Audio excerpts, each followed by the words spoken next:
Welcome to the Great African Leadership Series, where we feature great inspirational speeches and quotes from African leaders. When it comes to Africa, I'm sure many people in this audience will have made the same observations.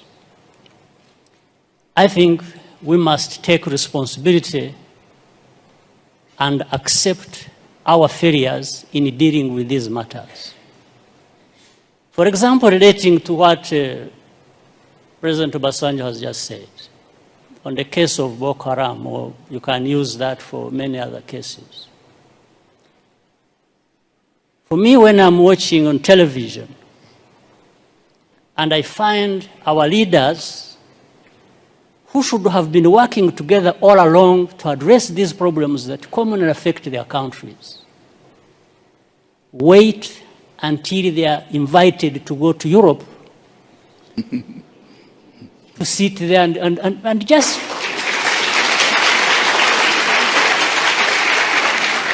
it's like they are made to sit down and address their problems.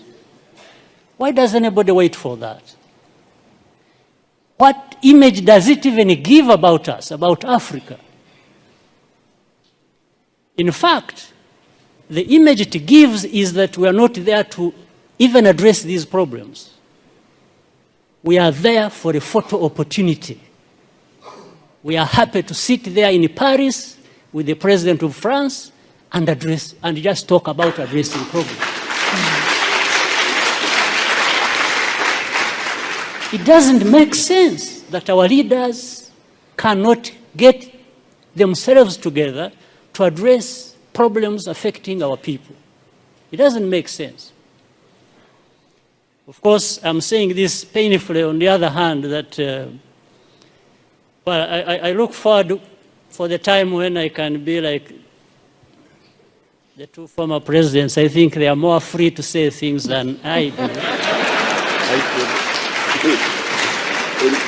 Being where they are and me being where I am. So I tend to remain with some reservations about what I have to say because, but I think there is that serious problem. African leaders, we don't need to be invited anywhere to go and address our problems without first inviting ourselves to come together to tell each other the actual truth that we must tell each other about our serious problems. So, I mean, again, look at the problem of South Sudan, indeed. The first problem was about this country and the people there wanting to be independent. They got independence. Now that turned into a problem. How? So you have one war being fought, waged to be independent, then you have to fight another when you have achieved independence. Just fighting among themselves. Why? So some of these underlying root causes should and could have been addressed by the leaders there. Whatever happened, whoever was wrong, that's not the issue. It is still the responsibility of leaders. If they can't resolve the matters themselves, well, why not? Why not call upon neighbors to say, come and help? We have a problem here. Maybe there is a problem between the president and the vice president. And if they can't resolve it, and each one thinks he's the one who is right and the other is wrong, and they are going to divide the army and government and everybody else to go on either side and start fighting, well, I think in between the time that starts and when it actually happens, something can be done.